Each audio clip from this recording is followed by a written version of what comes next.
ዘጸአት መጽሐፍ ምዕራፍ 1 ቁጥር 8 ላይ ያለውን የእግዚአብሔርን ቃል አነባለሁ በክርስቶስ ኢየሱስ። በግብጽም ዮሴፍን ያላወቀ አዲስ ንጉሥ ተነሳ። እርሱም ሕዝቡን እነሆ የእስራኤል ልጆች ሕዝብ ከኛ ይልቅ በዝተዋል በርትተውማል፣ እንዳይበዙ ሰልፍን በተነሳብን ጊዜ ጠላቶቻችንን አግዘው እንዳይወጉን ከምድሪቱም እንዳይወጡ ኑ እንጠበባቸው አለ። በብርቱም ሥራ ያስጨንቋቸው ዘንድ ግብር አስገባሪዎችን ሾሙባቸው። ለፈርዖንም ፊቶንና ራምሴን ጽኑ ከተሞች አድርገው ሰሩ። ነገር ግን እንዳስጨነቋቸው መጠን እንዲሁ በዙ፣ እጅግም ጸኑ። ከእስራኤልም ልጆች የተነሳ ተጸይፈዋቸው ነበር። ግብፃውያንም የእስራኤልን ልጆች በመከራ ገዟቸው። በጽኑ ሥራ በጭቃ በጥቡም በእርሻም ሥራ ሰሩ። በመከራም በሚያሰሯቸው ሥራ ሁሉ ሕይወታቸውን ያስመርሯቸው ነበር ይላል። እንጸልያለን። ሃሌሉያ ሃሌሉያ። እርግጠኛ ነኝ መጽሐፍ ላይ እንዲህ ተብሎ ተጽፏል። እግዚአብሔር ሕዝቡን በከንቱ ምን አይልም፣ አይሰበስብም። ከንቱ ስብሰባ አይደለም። እግዚአብሔር ይናገራል፣ እግዚአብሔር ይሰራል።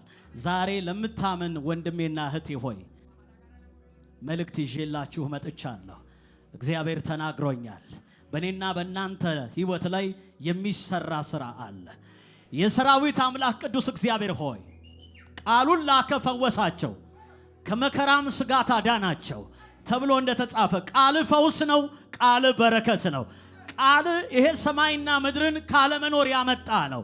ቃልህ ይፈጥራል፣ ቃልህ ያሻግራል። ዛሬ በጌታ በኢየሱስ ስም የቃል ፍቺ በዚህ ቤት ላይ ያብራ። የቃል ፍቺ በዚህ ቤት ላይ ያብራ። ያስተውሉ ዘንድ መጽሐፍትን ገለጠላቸው እንደሚል በክርስቶስ ኢየሱስ ስም እጸልያለሁ።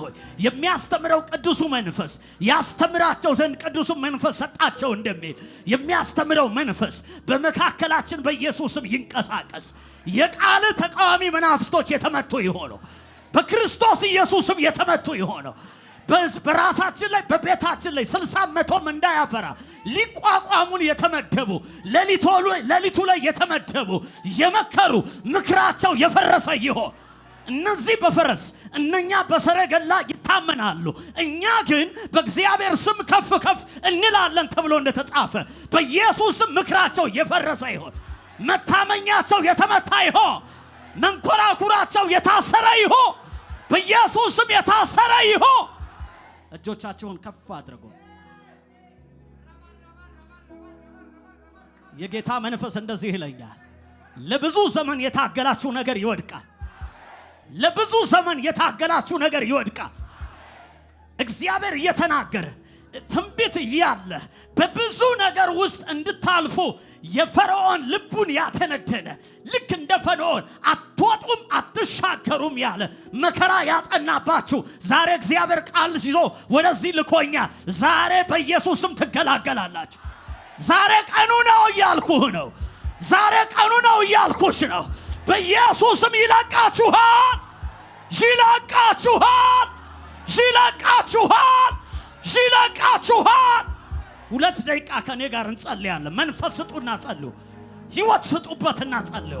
ልቀቀኝ በሉት ዛሬ ቻላዳ ኮራ ካባሃታ ዲያስ ሂታ ካባሃዶራ ሲፓራ ጃናዶራ ሲካባሃዳ ኮማሃባ ኢታላ ሶካታ ዳካ ማሃሳ ኢልተረባዱላ ታኪባሃባባ ጃኖ ሳኪባሃዳ ባባ ልቀቀኝ በሉት ዛሬ። ቃላላሽ ቃላለህ ቃላለሽ ራዳ ኮሳኪ ባሃባ ይለቃችኋል ዛሬ። ይለቅሻል ዛሬ። ይለቅሃል ዛሬ። አላርታ ከባሃዲያስ ማሃዳሉር ሳኪ ባሃዲያስ ኢታላባ ኩርታ ዳባካ ቱራ ከባሃባ ራሳ ከባሃዳሉ ሳምባ አልታኮቶ ዶኮቦስ ኢልተረባዱር ራሳ ከባሃ ኢታላባ ኩርታ ኪለበርታ ጃናባ ሃዶ ሳኪ ባሃባ ኢልተረባ ኩርቻላባ ኩታም ዛንታርዳ ካሳኪ ባሃባባ ራቻ ዶዶዶዶዶዶ መንፈስ አለ ተናገር። መንፈስ አለ ጸልይ። ራሳ ኩርዳ ሊባ ኩባሃባ ኢላራ ኩራባ ቻታዳካ ዛናማሃቱር እርታላባ ኩርዳ ሊባ ኮባ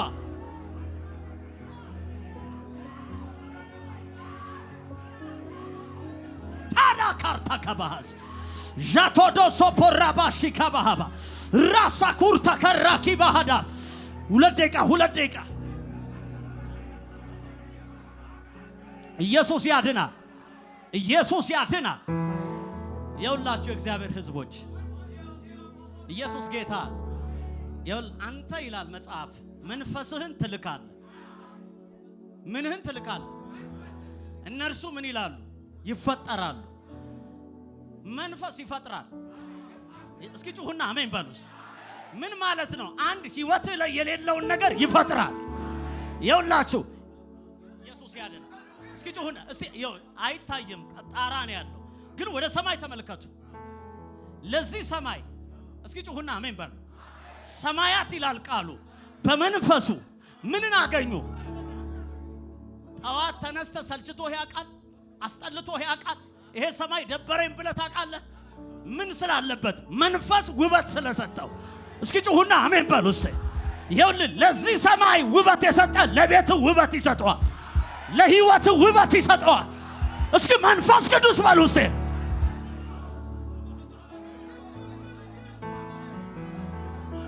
ኢየሱስ ያድናል።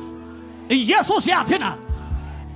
ይኸው እቤቱ ላይ እዚህ ቤት ላይ እኔ ሳልመጣ የእግዚአብሔር ሰዎች ሳይመጡ ማለዳ የገባ የመንፈስ አሰራር አለ። የእግዚአብሔር መንፈስ አለ። የእግዚአብሔር መንፈስ የተገኘው ለነገሬ ውበት ሊሰጥ ነው።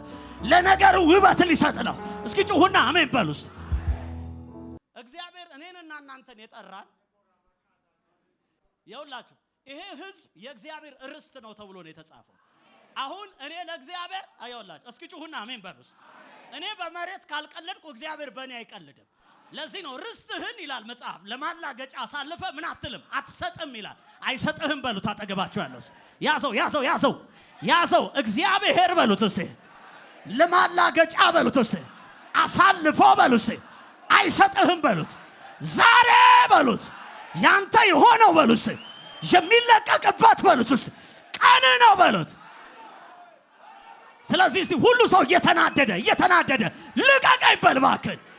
2 ደቂቃ እንጸልያለን። ልቀቀኝ በል እስቲ ያቻቶዳ ካባሃሳባ ራታ ካባሃዶሳባ ኢልተራባዶ ሳኪ ባሃባ እንድጸልይ ውስጥ ሞልቷል። ራታ ዳኪ ያንዳንዶች ሰዎች ከዚህ ሳይወጡ ነገራቸው የሚለቀቃል። እቤታቸው ሳይደርሱ የሚለቀቅ ነገር አለ። የምትሰማው ነገር አለ። በጆሮ የምትሰማው የምስራች አለ። አንደበትህን ክፈትና ተናገር። ልቀቀኝ እያልክ ጸልይ። ታቶራ ካባሃባ ሪሰፐረደ ካቡ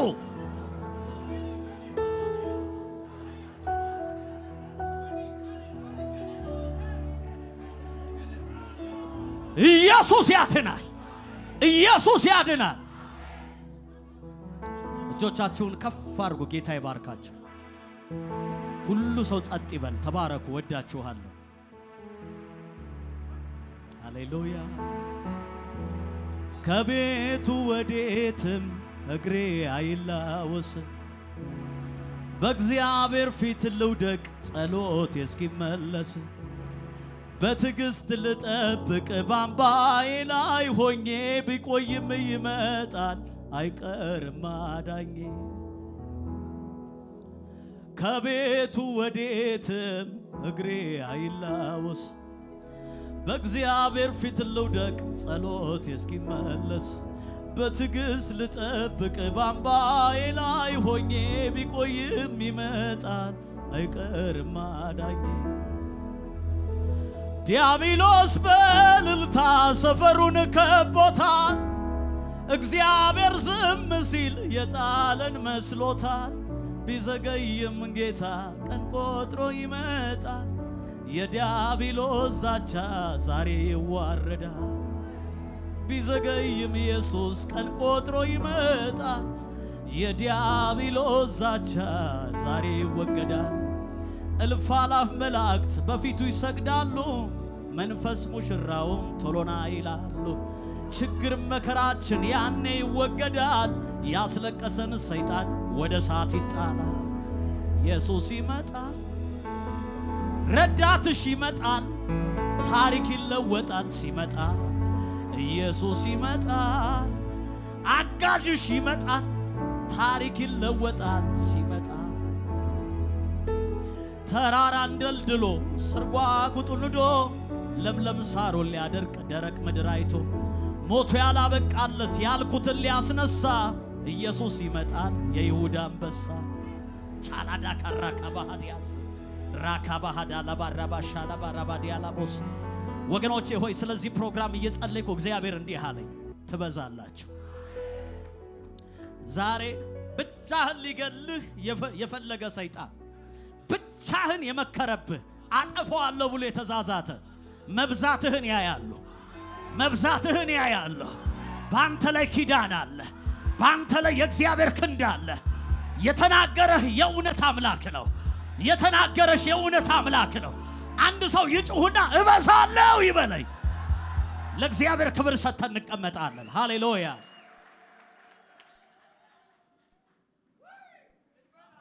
ጠላቴ ሆይ ደስ አይበልህ ብወድቅ እንኳን እነሳለሁ በጨለማ ብቀመጥም ወደ ብርሃን እመጣለሁ ቀድሞም በኔ ብርታት ሳይሆን በርሱ እዚህ ደርሻለሁ ይረዳኛል ጌታዬ ይረዳኛል አምናለሁ ኢየሱስ ያድናል ወገኖቼ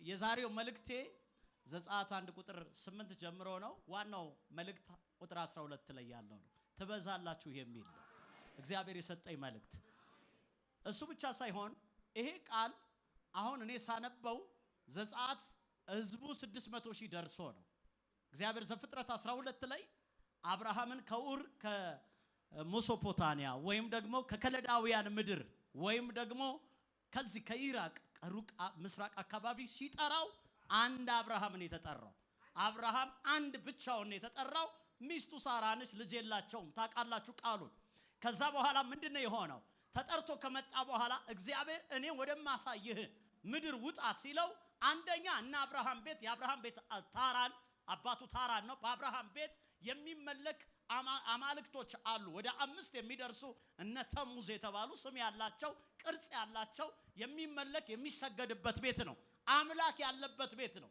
አሁን አብርሃም ቅድም ፓስተር ሲናገረው ሮሜ 4 ጀምሮ አምኖ ወጣ ሲባል ዝም ብሎ አይደለም ይሄኛው የሚታይ የሚሰገድለት ነው 5 አማልክቶች አሉ እና አብርሃም ሳሎን ስትገቡ የተቀረጹ አማልክቶች አሉ አባቱ ታራን ለረጅም አመት ሲያመልካቸው የነበሩ ግን ልጅ አልሰጣቸው እሱ ብቻ አይደለም የሚያያቸው የሚሰግድላቸው ነው ሁሉ ጊዜ አሁን ግን ውጣ ያለው የሚታይ አይደለም ድምጽን የሰማው ድምጽ ሰምቶ ውጣ ተባለ ውጣ ሲባል የሚያያቸውን አማልክቶች ትቶ ያላየውን እግዚአብሔርን ሰምቶ ወጣ ሲወጣ መርከብ የለም ሲወጣ ምን የለም መኪና የለም ፕሌን የለም ውጣ ሲለው በእግሩ ነው የወጣው 1300 ኪሎ ሜትር በእግሩ ሄዷል አብርሃም እግዚአብሔር ውጣ ሲለው ሚስቱን ይዞ ቆንጆ ሚስት እንደኔ ሚስት ነች ይዞ ሲወጣ አብሮ ነው የወጣው እስኪ አሜን በሉስ ወጣ በእግራቸው እየሄዱ ደረሱ በጉዞ ላይ ያለ አብርሃም እግዚአብሔር ሲያበዛው በከብቶ ሲባርከው ምክንያቱስ ውጣ የሚል ድምጽ ነው ተገናኝተው አያውቁ ለ24 አመት እግዚአብሔር ይናገራል አበዛሃለሁ ይለዋል ልጅ የለም 24ኛው አመት መጨረሻ ላይ ግን ሁላችሁም እንደምታዩት ዘፍጥረት 18 ላይ 3 ሰዎች ሰዶምን ለማቃጠል መጡ አያቃቸውም አያቸው ሰገደላቸው ይላል ወገኖቼ በዚህ አጋጣሚ የመልእክት ሐሳብ አይደለም መጽሐፍ እንግዶችን ለመቀበል ትጉ ይላል እግዚአብሔር በቤታችሁ እንግዳ ሲልክ አሁን ቅድም ስጡ ዝሩ ምናምን ሲባል አይመስለንም አብርሃም ጥጃን ያረደው አያቃቸው ከዚህ በፊት ምግብ በልቶ አያቅም መንገደኛ ህዝብ ነው ጠርቶ ጥጃ ያረደው ብሉ ጠጡ ብሎ እግዚአብሔር ለ24 አመት እሰጣለሁ ሰማይን ተመልከት እንደዚህ ኮኮብ አደርጋለሁ ምድርን ተመልከት እንደዚህ አሾሃ አረጋለሁ ትንቢት ብቻ ነው አንድ ቀን እንደውም በጣም ደብሮት አብርሃም በበሩ ላይ ቁጭ ብሎ አዘነ ሲመለከት የቤቱ መጋቢ ኤሌዘር ልጆቹ ምን አለ ይቧርቃሉ ይወጣል ይገባል ኤሌዘር ይወርዳል ኤሌዘር ባሪያ ነው ነገር ግን ይወልዳል አብርሃም ቤት ልጅ የለም በጣም ያሳዝናል 24 አመት 300 ልጆች ተወለዱ ይላል በአብርሃም ቤት ባሪያው አይተኛም ይወልዳል ዝም ብሎ አብርሃም ጋር የለም ልጅ የለም ሰራተኞቹ ይወልዳሉ። አብርሃም ቤት ልጅ የለም። በጣም አዝኖ ቁጭ ብሎ እግዚአብሔር ሆይ እስከመቼ ነው ይሄ የቤት የመጋቢ ኤሌዛር ሊወርሰኝ ነው ሲል እግዚአብሔር አሁን ደግሞ መጥቶ ምን አለው? አይወርስህም፣ ከጉልበት የሚወጣው ይወርስሃል አለ። ልተንብይ እዚህ ቤት ባካችሁን በናዝሬቱ ጌታ በኢየሱስም እግዚአብሔር ያላችሁ ነገር ይፈጸማል። በኢየሱስም ይፈጸማል። 24 ዓመት አድካሚ ነው። የሴትዮቷን መልክ ደግሞ አሁን እየደበዘዘ መጣ። አትሰበስበውም። አሁን በሜካፕ 90 ገባች። በምንም ልትይዘው አትችልም። ለዚህ ነው ቅድም መጋቢ ሲናገር በእምነት የሳራ ማህፀን ተመለከት ይላል። ይሄንን በእምነት ካልተመለከትከው በነገራችን ላይ ዶክተር ማይልስ ምን ይላል ስለ እምነት ሲናገር እምነት የሚለው መጽሐፉ ላይ ምን ይላል? እምነት ማለት በመንግስተ ሰማይ የመገበያያ ገንዘብ ነው ይላል። ያለ እምነት ምንም ማምጣት አትችልም። ከመንፈሳዊ ዓለም ያለ እምነት ትጸልያለህ፣ ያለ እምነት። ለዚህ ነው ያዕቆብ ምን ይላል? የእምነት ጸሎት ደዌን ሳይቀር ምን ያደርጋል ይላል? ይፈውሳል። እኔ ስሰብክ በእምነት ካልሰበኩ እግዚአብሔር እንደሚያደርግ አምኜ ካልሰበኩ በህይወት ላይ የሚሆን የለም። ለዚህ ነው የምትጸልዩትን ወይም የጸልያችሁትን እንደተቀበላችሁ በምን ቁጠሩት ይላል? በእምነት። እዚህ ወንበር ላይ በእምነት ከተቀመጥክ እግዚአብሔርን እመነው። ዛሬ ያንተ ቀን ነው። ብቻህን ትበዛለህ። እግዚአብሔር ብሎሃል፣ ትበዛለህ። እና እግዚአብሔር የወክ አምላክ አይደለም። ሰውየውን 1300 ኪሎ ሜትር ወክ አርግ ብሎ መንገድ ላይ አይቶ እግዚአብሔር ልክ ኪሎ ሜትሩን ሲጨርስ መንገዱን ሲጨርስ እንደዚህ ያለው እግዚአብሔር መጣና የረገጥከውን ምድር ሁሉ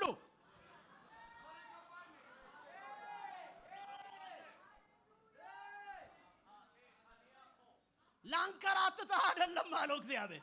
የረገጥከውን ምድር ሁሉ የረገጥከውን ምድር ሁሉ በኢየሱስም ትወርሳላችሁ።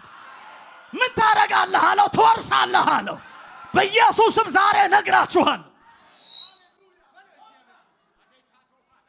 እግዚአብሔር ይባረክ። ትበዛላችሁ ሲል እግዚአብሔር ትበዛላችሁ ሲል እኔ ሰይጣን ብዙ ጊዜ መጥቶ እገልሃለሁ፣ ትሞታለህ ብቻዬን እያለሁ እግዚአብሔር ትበዛለህ ብሎኝ ደግሞ ዝም ብዬ መጥቼ የሆነ ልጅ እኮ ነበርኩ፣ የሆነ ተራ ሰው አይሆንም የተባልኩ ሰው። እኔ በህይወቴ ለይሄን ቃል አቋል ይሞታል ሲባል ሲያበዛኝ እስኪ አሜን በሉስ።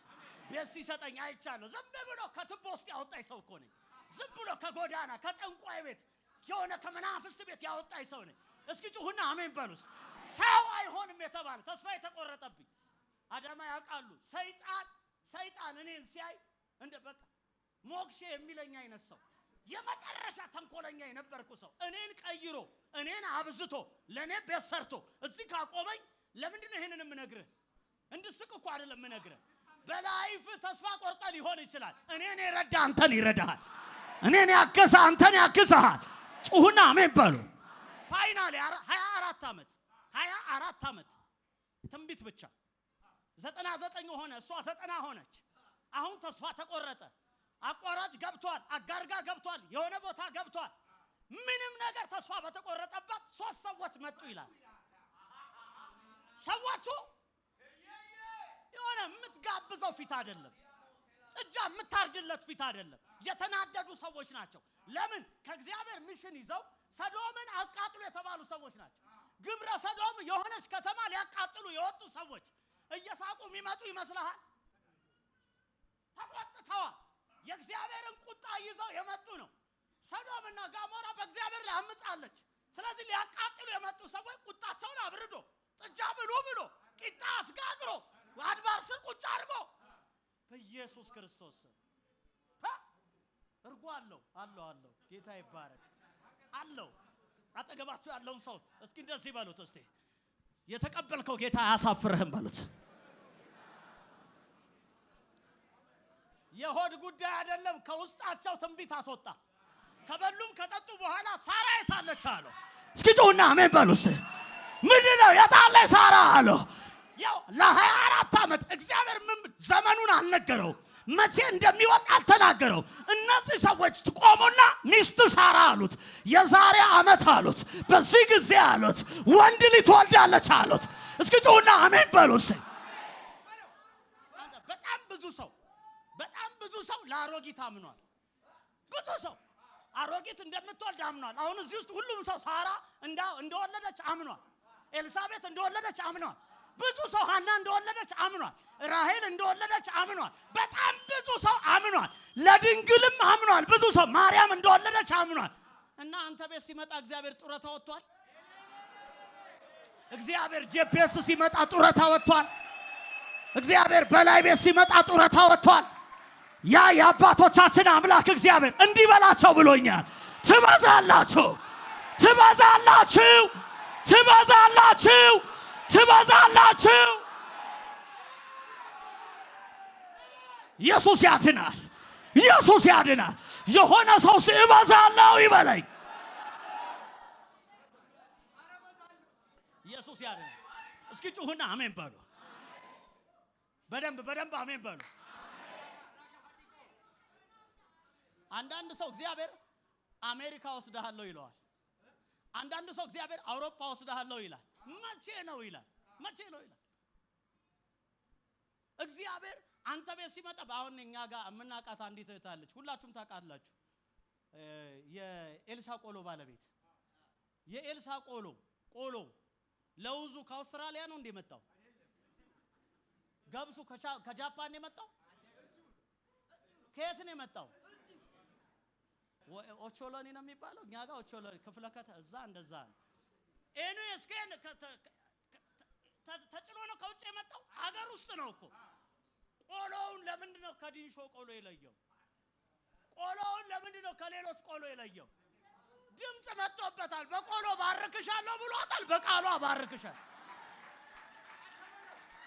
ልዩ ቆሎ ያረጋው ትንቢቱ ነው።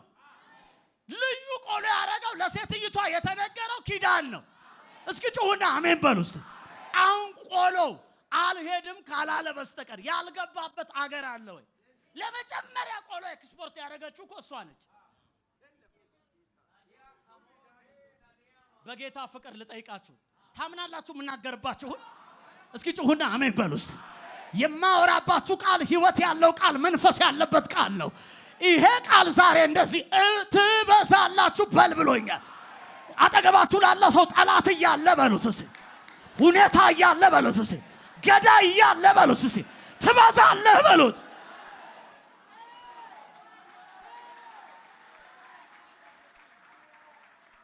እስኪ ጩሁና አሜን በሉ። አሁን ስሙኝ፣ ኢየሱስ ያድናል። አለመብዛት አንችልም። እናንተ አሁን ይሄ ብሉይ ኪዳን ነው እያላችሁ ነው የምትጠብቁት አይደለ? አሁን አንድ ሰውዬ ወጥቶ ሽማግሌ በ100 ዓመት የሞተ ሰው ሽማግሌ እዛው ዘፍጥረት መጽሐፍ ላይ አብርሃም ይስሐቅን ወለደ፣ ይስሐቅም ያዕቆብን ወለደ ይልና ዘፍጥረት 50 ሲሰጋው 50 ደረሱ። ማን ነው 70 ደረሱ። ብቻውን ያወጣው 70 ደረሱ። ዘፍጥረት 50 ላይ 70 ወደ ግብጽ ወረዱ ይላል።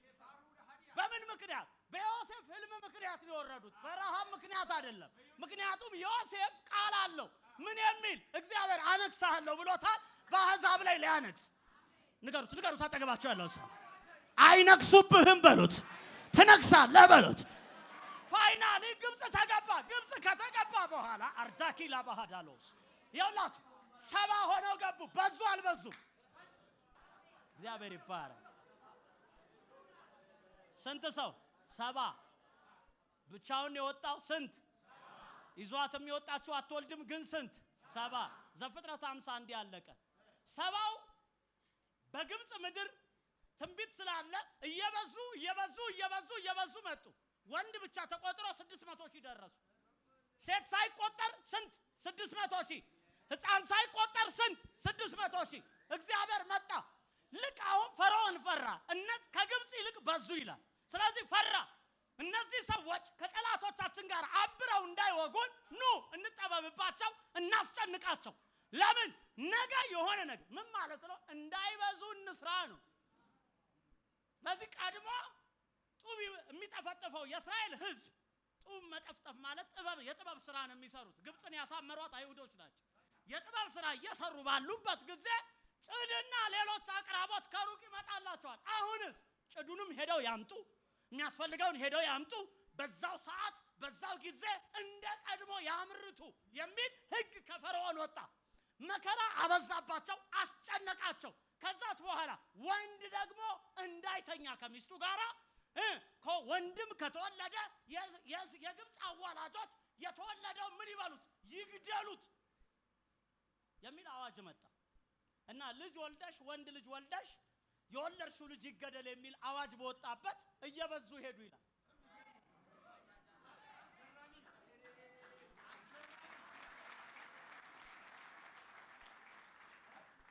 ገዳይ ጠፍቶ አይደለም እዚህ የተቀመጥሽው።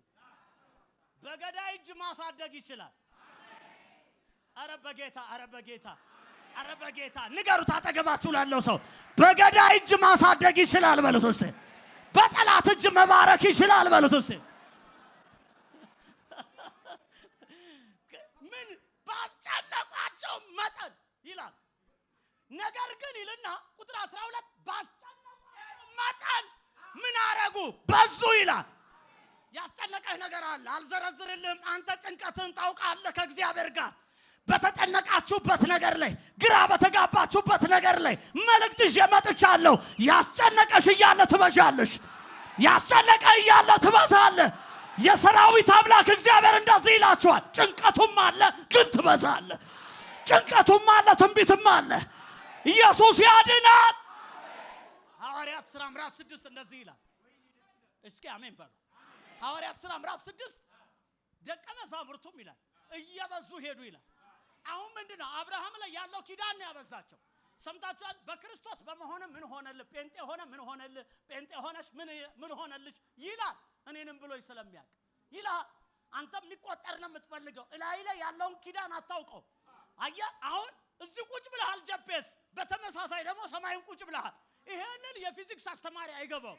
በተመሳሳይ ሰዓት ሰው እንዴት ጂፒኤስ ቁጭ ብሎ እንደገና እንዴት በአብ ቀኝ ሊቀመጥ ይችላል? ለእሱ ነው ቢነግረን መጽሐፍ። እስኪ ጩሁና አሜን በሉ። ይሄንን ልንገርሽ፣ ይሄንን ልንገርህ። ምን ማለት ክርስትና ማለት ምን ማለት እንደሆነ ልንገራችሁ። ከተበዛላችሁ ያልፋል። በክርስቶስ ኢየሱስ በመሆናችን የሆነልን ነገር ልንገራችሁ። የመጀመሪያ ነገር ኢየሱስ መጥቶ በመስቀል ሞቶ አዳንን። አሁን ኢየሱስ ምን እየሰራ ነው? በአብ ቀኝ ለበላይ ጠበቃ ነው። አሁን እኔ ብዙ ከሳሽ አለኝ። ሄደው ይከሱኛል። ሲከሱኝ እስቲል ነው ሰይጣን ሄዶ ይሄ በላይ ምናምን ብሎ ይከሳል እኮ።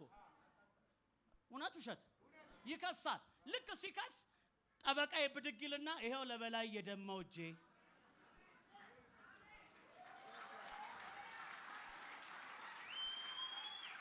እስኪ ጩሁና አሜን በሉ። ለዚህ ነው ሐዋርያው ዮሐንስ ምን አለ? ሐዋርያው ቅዱስ ዮሐንስ ምዕራፍ 3 ላይ ምን ይላል? ልጆቼ ሆይ ኃጢአትን አትስሩ። ነገር ግን ማንም ኃጢአትን ቢሰራ አለ በአብ ቀኝ ምን አለው? ጠበቃ አለው ይላል። ስለዚህ በዚህ በእምነት በጸጋው ዙፋን ፊት ቅረቡ። በአንዳች ምን አትበሉ፣ አትጨነቁ። ምን ማለት ነው? ለኔ ሙሉ ለሙሉ አሁን ጠበቃዬ ደግሞ ተመልሶ ይመጣል። ምን ሆኖ? ዳኛ። ስለዚህ ምን ልጎድል አልችልም። የወደዳቸው ነው የሚለው መጽሐፍ ቅዱስ። አሁን ስማኝ፣ ሰዎች ይወዱህ ነበር። የሆነ ሰዓት ላይ ልትደብራቸው ትችላለህ። ይሄኛው ኢየሱስ የወደደህ ኪዳን አለብህ ምል የወደዳቸውን እስከ መጨረሻው ምን አረጋቸው? ወደዳቸው ይላል። ሐሳብ አይቀይርም። አየህ ልደብረው አልችልም። እስከ መጨረሻው ወዶኛል። ስለዚህ ትበዛለህ ሲለኝ በእኔ ሁኔታ ላይ ተመስርቶ ነው ነብዩ ፓስተርዬ ነው አይደለም። በእኛ ሁኔታ ላይ ተመስርቶ ነው አይደለም። ራሱን ተማምኑ። እስኪ ጩሁና አሜን በሉ። እምትበዛው ከተናጋሪው አንፃር ነው፣ ካንተ አንፃር አይደለም። አንተ አቅመ ደካማም ልትሆን ትችላለህ፣ አቅመ ብርቱም ልትሆን ትችላለህ። ሰው የምታቅም ልትሆን ትችላለህ፣ የማታቅም ልትሆን። ካንተ ኮንዲሽን ተነስቶ አይደለም። በዙ የሚለው አሁን እስራኤል መከራ በስቶበታል። በጣም ከፍተኛ የሆነ ሰልፍ በስቶበታል የእግዚአብሔር ሕዝብ። ነገር ግን እላያቸው ላይ አባታቸው አብርሃም ዘመን ላይ የተነገረው ኪዳን እየሰራ ነው። ዝም ብለው መብዛት ነው። ዝም ብለው መውረስ ነው። ዝም ብለው ከተማ መሙላት ነው። እስኪ ጩሁና አሜን በሉስ። ታዲያ እግዚአብሔር የድል ዳኛ ነው። በየጧቱ እየተነሳ አንተ ላይ ትንቢት የሚናገረው አይመስልህም እኮ። አሁን ቁጭ ብለህ ሁል ጊዜ ትንቢት፣ ሁል ጊዜ ቃል፣ ሁል ጊዜ እግዚአብሔር እንደዚህ ይለኛል ትላለህ። አንድ ቀን አለ። የኛ ነገር እንደ ዳቦ ቤት ነው፣ በሰልፍ ነው የሚደርስ። አሁን ለፓስተር ሲሆን እልል በል፣ ለኔ ሲሆን እልል በል። ያንተም የልልታ ጊዜ ከኋላ አለ።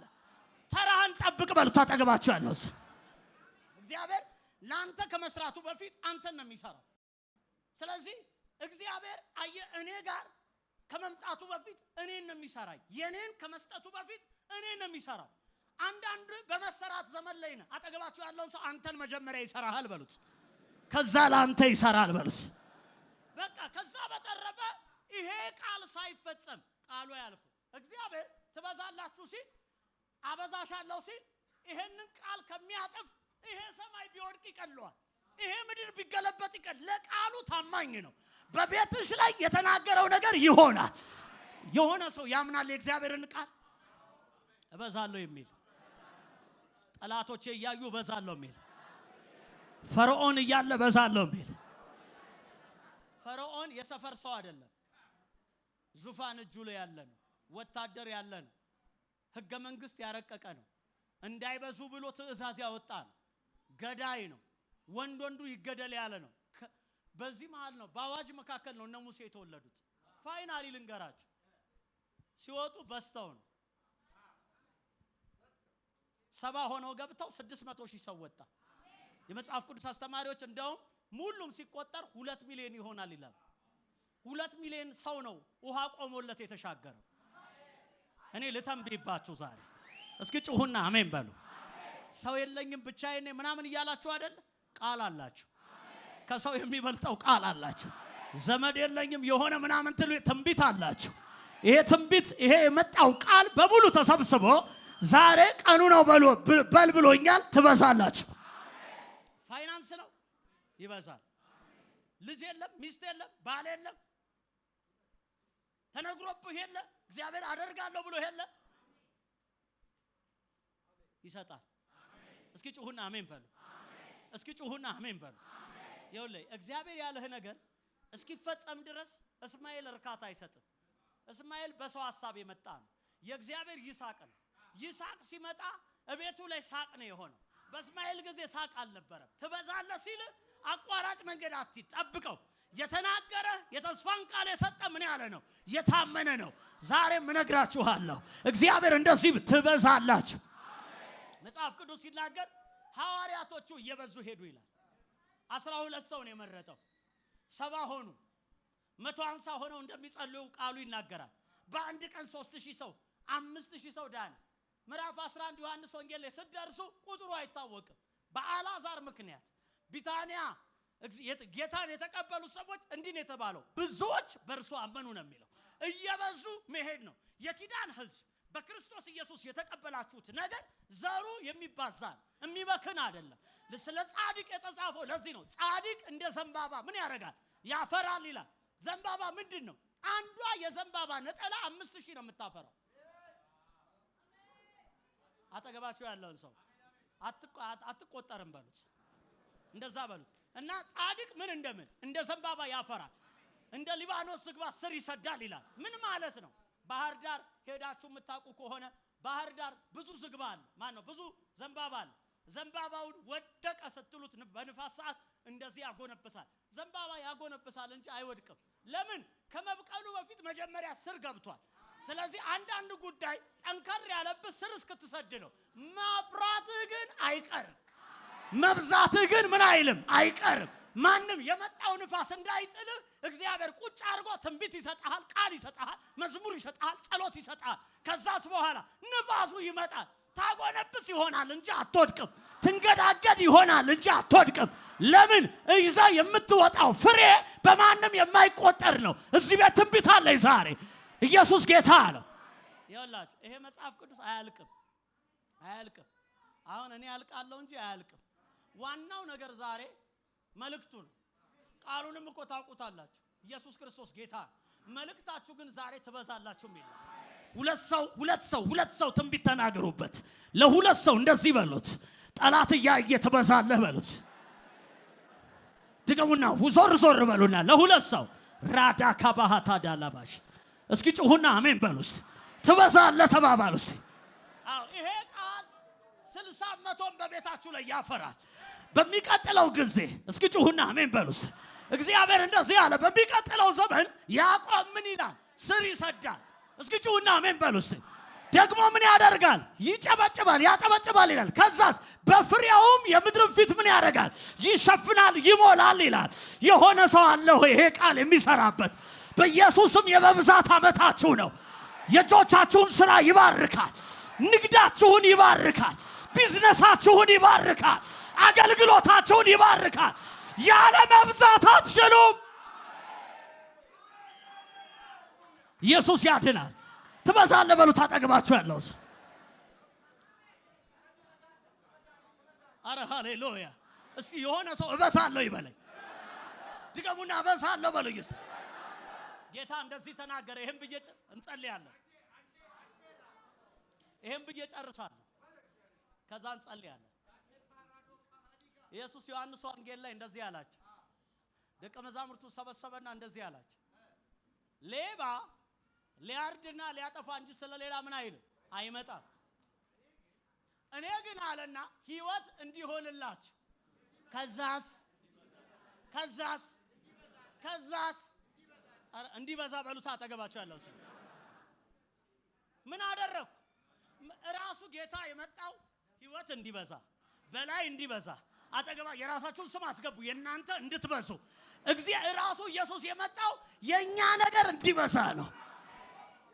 ለዚህ ነው ዘሩ የሚመክን አይደለም፣ የተካፈለው ሕይወት የሚበክን አይደለም። ሲያዩ እኮ የሆነ ምንም እዚህ ግባ ማትባል ሊመስል ይችላል። ነገር ግን አንተ ላይ የወጣ ቃል አለ። ምክንያቱም ላንተ ደምን አፍስሶ ላንተ የሆነ ነገር አለ። ኢየሱስ ክርስቶስ ጌታ። እስኪ ጩሁና አሜን በሉስ። አንድ ቃል ልንገራችሁ፣ ይኸውላችሁ ስሙኝ። ሰይጣን መጣና እስራኤልን መታት። እስራኤልን ከመታት በኋላ በደንብ ስሙኝ የእግዚአብሔር ሕዝቦች፣ ከመታት በኋላ እስራኤል የቀበሮ ዋሻ ሆነች፣ የአውሬ መሰማሪያ ሆነች፣ ፈጽሞ ወድማ ሆነች ይላል ነብዩ ኢሳይያስ። በዚህ ሁኔታ ትንቢት ተናገረ። ምን ሆነ? ለእስራኤል እንደዚህ አላት፣ እንደዚህ አይኖችሽን አንሺ፣ በዙሪያሽ ተመልከቺ። አሁን የሚመለከት የምታየው ነገር አለ። በዚህ ስታይ ህንጻ አለ፣ የሚያምር ነገር አለ። ወጥተህ ብታይ እስራኤል ምንም አትታይም። ሰይጣን መቷታል። ናቡከደነጾር መጥቶ አፍርሷታል። ፈጽሞ የፈረሰች ላይ ነች። ነብዩ ትንቢት ተናገረ። እሱ ብቻ አይደለም፣ ወንዶች ልጆቻቸው ሌላ ቦታ፣ ሴቶች ልጆቻቸው ሌላ ቦታ፣ የጦርነት ውድማ የሆነች ፈጽሞ የተቃጠለች ከተማ ላይ ትንቢት መጣ። ምን የሚል ትንቢት? አይኖችሽን አንሺ፣ በዙሪያሽ ተመልከቺ። ኢሳይያስ 60 ቁጥር 4 እሱ ነው የሚለው። እነዚህ ሁሉ ተሰብስበው ወደ አንቺ ይመጣሉ። የባህሩ በረከት ወደ አንቺ ስለሚመለስ፣ የአሕዛብ ብልጥግና ወደ አንቺ ስለሚመጣ አይተሽ ደስ ይልሻል፣ ልብሽም ይልና ይደነቃል። ለምን? ብርሃንሽ በርቷል። የእግዚአብሔር ክብር ምን ብሎልሻል? ወጥቶልሻል። ተነሽና ምን በይ። አጠገባችሁ ያለውን ሰው ተነስ በሉት። አሁን ቻላባ ተነሱ፣ በእግሮቻችሁ ቆሙ። ፓርዳ ካራባሽ ፈረሰ በምትሉት ጉዳይ ላይ ትንቢት አለኝ። እስኪ ጩሁና አሜን በሉ። ከዛ እንደዛ አያቆሙም።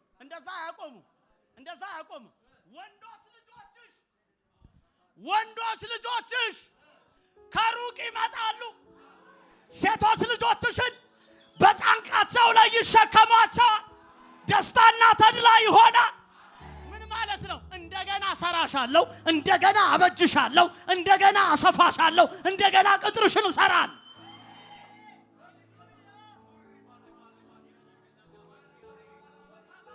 እዚህ ጉባኤ የወደቀ ሰው ቢኖር ዛሬ ይነሳል።